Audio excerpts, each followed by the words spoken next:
बिस्मिल्लाहिर्रहमानिर्रहीम। लिसनिंग कहते हैं, लिसनिंग वो कहता है कि एक बड़ा कॉम्प्लेक्स चीज़ है, क्योंकि हम लोग जो हैं वो बोलते ज़्यादा हैं और सुनते कम हैं। लिसन कोई कोई करता है, ठीक है। मेरी वीडियो भी जो है ये आप सुनेंगे नहीं, आप आया कर देंगे, ठीक है। लेकिन केविन मर्फी कहते हैं, the better you listen the luckier you will get. हज़रत अली रज़ियल्लाहु अन्हु का भी कौल है कि जब एक शख्स इल्म किसी शख्स को जब अंदर दाखिल होता है ना, तब उसकी तबीयत खामोश हो जाती है, वो ज़्यादा सुनने वाला बन जाता है, ठीक है। इंग्लिश फिलोसोफर्स भी कहते हैं कि अल्लाह पाक ने आपको एक ज़ुबान दी है, ठीक है। अगर वो आपको ये हुक्म देता है कि आप ज़्यादा बोलो, तो आपको ज़ुबानें 2 मिलती और कान 1। लेकिन आपको ज़ुबान 1 मिली और कान 2 मिले हैं, दैट मीन्स पहले सुनो, ज़्यादा सुनो और कम बोलो, ठीक है। वापस आते हैं इस पे। वो कह रहा है कि हियरिंग और लिसनिंग 2 डिफरेंट चीज़ें हैं, ठीक है। आपने भी इसको डिफरेंट डिफरेंट रखना है। हियरिंग का मतलब ये होता है कि आपने कोई चीज़ साउंड आपके कानों से गुज़रा है, गुज़र गया है। आपने उसको साउंड को समझा नहीं है। आपने उसकी तरफ ध्यान नहीं दिया कि भई बात कही क्या जा रही थी। और लिसनिंग एक पूरा एक तरीका है कि जिसमें आप इन्फॉर्मेशन को, आपके कान से कोई आवाज़ गुज़रती है तो आप इन्फॉर्मेशन को ऑब्ज़र्व करते हो और फिर आप स्पीकर को फीडबैक भी देते हो। आप उससे कंटिन्यूअस एक बात रखते हो, आपको समझ आ रही होती है, ठीक है? और रिसीवर को भी पता होता है कि भई हाँ, मेरी बात पहुँच रही है। तो ये होती है listening. Stages of listening: hearing something, कानों में कोई आवाज़ पड़ना, पेइंग अटेंशन, उसकी तरफ तवज्जो देना, अंडरस्टैंडिंग दिस साउंड, आपने समझना कि ये साउंड है किस चीज़ का। फॉर एग्जांपल अगर आपकी कोई रात के वक़्त डॉग बार्क कर रहा है, अगर आपका डॉग है वो और बहुत ज़्यादा वो भौंक रहा है, दैट मीन्स चोर आया भई। और अगर आपकी कार का अलार्म बज रहा है, तो दैट मीन्स गाड़ी चोरी होने वाली है, ठीक है? तो आप उस साउंड को भी अंडरस्टैंड करते हो, ठीक है? उसके बाद इवैल्यूएटिंग, फिर आप उसको इवैल्यूएट करते हो।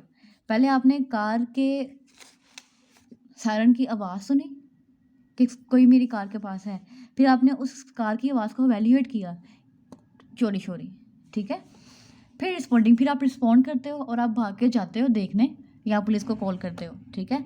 रिमेंबरिंग द कम्युनिकेशन, फिर आप वो जब सब चीज़ें हो जाती हैं, आप बैठ के सोचते हो कि भई क्यों हुआ था ये? क्या हुआ था ये? आप सारी की सारी कम्युनिकेशन रिमेंबर करते हो और अब आप अपने कार को कहाँ पे रखना है, आप सब कुछ ये सोचते हो। Types of listening. अब लिसनर्स की भी टाइप्स होती हैं, ठीक है? प्रिटेंडिंग लिसनिंग, प्रिटेंडिंग से ही ज़ाहिर है सुन नहीं रहा, बट वो प्रिटेंड कर रहा है कि मैंने सुन लिया। सेलेक्टिव लिसनिंग, वो आपकी बात में सिर्फ वो पॉइंट सुनता है जो उसको चाहिए होता है, ठीक है। बाकी सब चीज़ें साइड पे, जो उसने सुनना है ना वो बस उसी को पकड़ता है, ठीक है। अटेंटिव लिसनिंग, नो मैटर उसकी अपनी मर्जी क्या है, वो आपको स्टार्ट से लेके एंड तक मुकम्मल सुन रहा है, ठीक है। द रीज़न इसके, उसको आपकी इन्फॉर्मेशन, आपकी बातें इन्फॉर्मेटिव लगती हैं, तो वो अटेंटिव लिसनर है। एम्पैथेटिक लिसनर, एम्पैथिक, भाई ये नहीं आया, और यहाँ तो मुझे काटना पड़ेगा 6:46। एम्पैथिक लिसनिंग, ये जो लिसनिंग होती है ये इंटेंटली होती है, इंटेंसिवली होती है कि आप किसी शख्स से बहुत ज़्यादा कनेक्ट हो। कोई आपका फ्रेंड है, आपको उसकी बात इन्फॉर्मेटिव है नहीं है, you are just too much into him, into her, कि आप उसकी बात जो है वो इमोशनली भी और इंटेलेक्चुअली भी बहुत अच्छे से सुनते हो, ठीक है। लिसनिंग फॉर म्यूचुअल क्रिएटिविटी, अब आप दोनों का कोई बिजनेस आप स्टार्ट करना चाह रहे हो या कुछ भी स्टार्ट करना चाह रहे हो, तो आप एक दूसरे की बात एक म्यूचुअल क्रिएटिविटी के लिए सुनते हो, ठीक है। इनिशिएटिव लिसनिंग, इसका मतलब होता है कि आप एक चीज़ को न्यू से डेवलप करने के लिए, अगर आप किसी शख्स को सुन रहे हो, फॉर एग्जांपल आपको ऑनलाइन बिजनेस के लिए समझा रहा है कि आप इसी तरीके से बिजनेस कर सकते हो, तो आप उसको इसलिए सुनते हो कि भाई मैंने भी ये करना है, मैं इसमें ये चेंजेस कर लूँगा, मैं इसमें ये चेंजेस कर लूँगा, ठीक है। तो आप जो है वो साइलेंसिंग, तो आप वो आपके माइंड में इनिशिएटिव चीज़ें चल रही होती हैं, ठीक है। Qualities responsibilities of good. अब गुड लिसनर के ऊपर कुछ रिस्पॉन्सिबिलिटीज़ होती हैं। वो रिस्पॉन्सिबिलिटीज़ कौन सी हैं कि उसने जल्दबाजी नहीं करनी, उसने सुकून से सुनना है। सेकंड है, उसने आपसे सवाल करने हैं, आपको एम्बैरस करने के लिए नहीं, लेकिन जो आप बात कर रहे हैं उसको क्लैरिफाई करने के लिए। उसके बाद है कि उसने लेज़ी नहीं रहना, ठीक है, उसने अच्छे से बात सुननी है।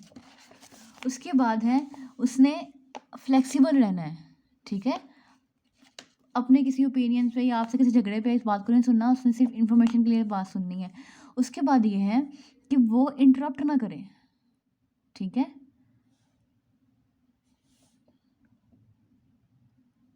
ओ, वो कह रहा है अगर वो इंटरप्ट करे तो वो हार्शली इंटरप्ट ना करे, वो इंटरप्ट करे जेंटली, ठीक है। परसिस्टेंस, यहाँ से मैं सारा ही काट दूंगी। 9। अच्छा, उसके बाद लिसनर जो है वो अगर उसने इंटरप्ट भी करना है तो वो इंटरप्ट इंटेंशनली करे, जेंटली करे, लेकिन उसकी आदत है या वो बदतमीज़ है तब फिर उसको डिस्टर्ब ना करे वो। परसिस्टेंट, इसका मतलब है कि अगर आपको सुनने में मुश्किल हो रही है तो, लेकिन आप उसको सुनना चाहते हो तो आप उसको सुन ही लोगे, ठीक है।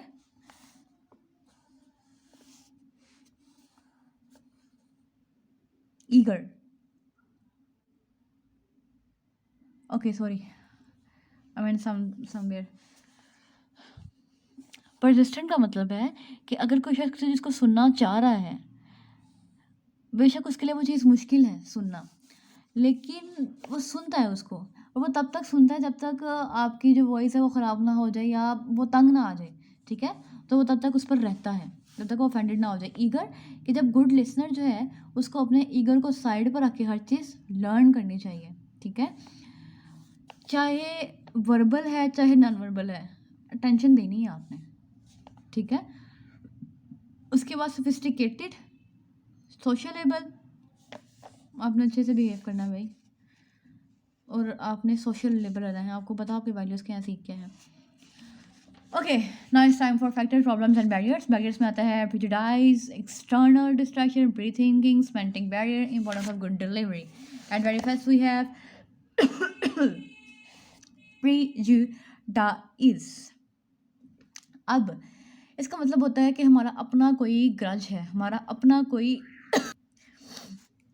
इसका मतलब होता है कि हमारी अपनी कोई लड़ाई है। हम ये नहीं देखते कि स्पीकर क्या बोल रहा है, कुछ किस तरह की बात कर रहा है, हम लोग ये देखते हैं कि भाई मुझे ये बंदा नहीं पसंद, तो हम उसके ऊपर जो हमारी लाइकिंग डिसलाइकिंग है उसके ऊपर हम लोग अपनी लिसनिंग पावर को जो है वो करते हैं, यानी कि ध्यान देते हैं या नहीं ध्यान नहीं देते।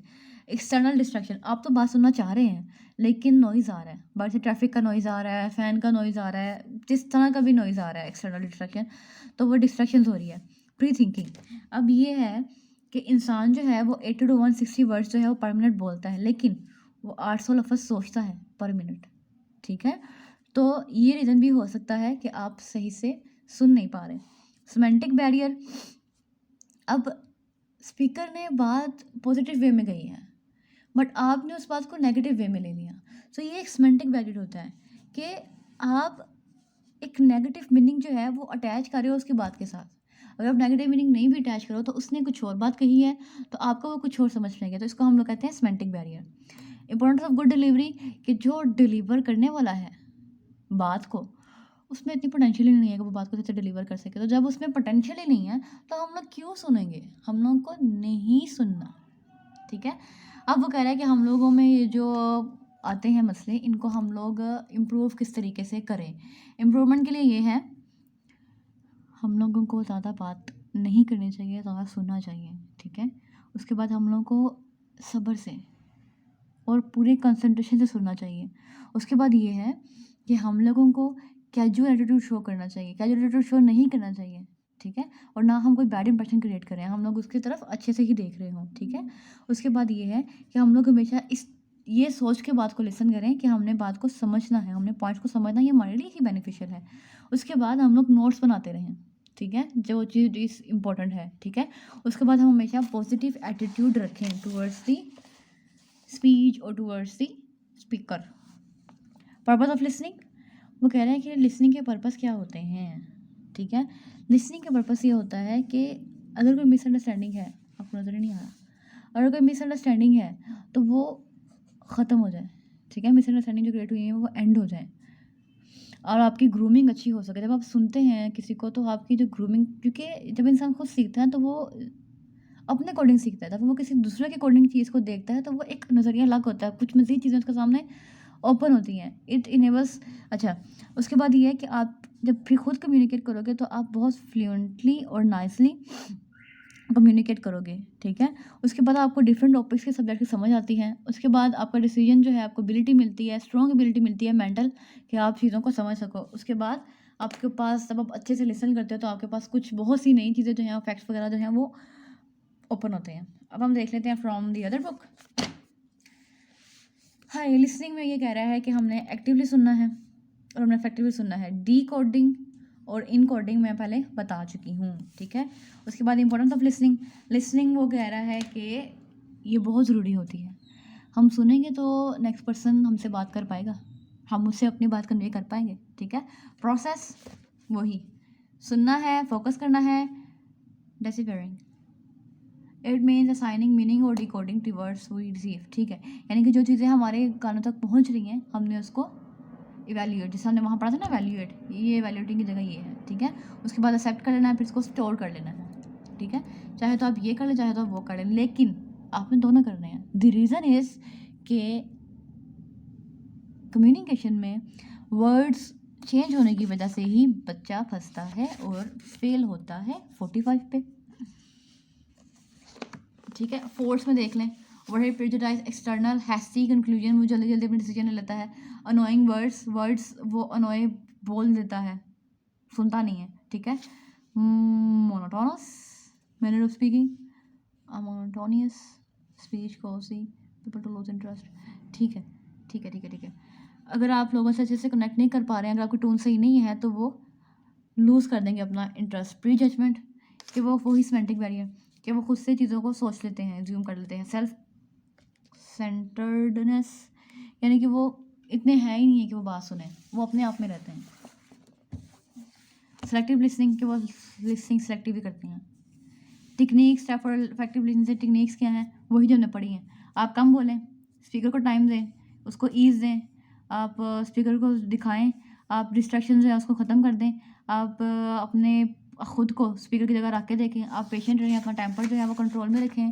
उसके बाद आप क्रिटिसिज्म ना करें और आप क्वेश्चन पूछें और आप गेस्चर्स दें, आप फीडबैक दें। ठीक है, तो यहाँ होती है हमारी कंप्लीट लिसनिंग। ये वही जो हमने टाइप्स पढ़ी थी कि लिसनर की टाइप कौन कौन सी होती हैं। इसमें वो कह रहा है कि एक सुनता है इन्फॉर्मेशन के लिए, एक सुनता है और एग्जामिन करता है और वेरीफाई करता है मैसेज आया क्या है, यानी कि attentive listener to be urge and inspired. और एक सुनता है जो हमने पढ़ा था इनिशिएटिव लिसनर, ये वो है। ठीक है, to improve your own communication, अपनी खुद की कम्युनिकेशन इंप्रूव करने के लिए भी हम लोग सुनते हैं। ठीक है, वो ज़्यादा बेटर था। रीज़न इसके उसमें टर्म्स यूज़ हुई हुई हैं, इसमें टर्म्स नहीं है, इसने वैसे ही लिखा हुआ है।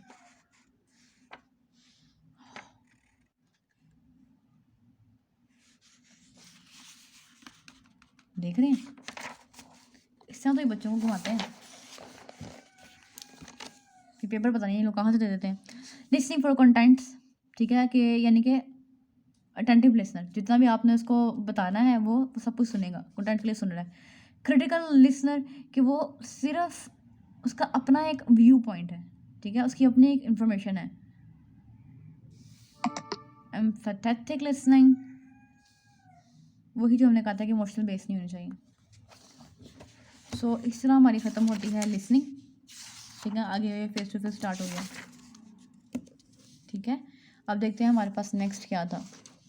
हमारे पास this is done, this is also done, this is also done, two sides of effective oral communication, ये हमारी हो गई हैं। ठीक है, इसमें लिसनिंग और स्पीकिंग की जो चीज़ें थी वो सारी की सारी लिखी जाएंगी। ठीक है, इफेक्टिव लिसनिंग भी हम लोग कर चुके हैं कि हम लोग पहले सुनेंगे, ठीक है, फिर उसको टाइम देंगे। ठीक है, ये भी मैंने इसी में सारा का सारा कवर हो गया। ठीक है, अगर आपको नहीं आता तो मैं भी आपको दोबारा दिखा देती हूँ, I have no issue at all.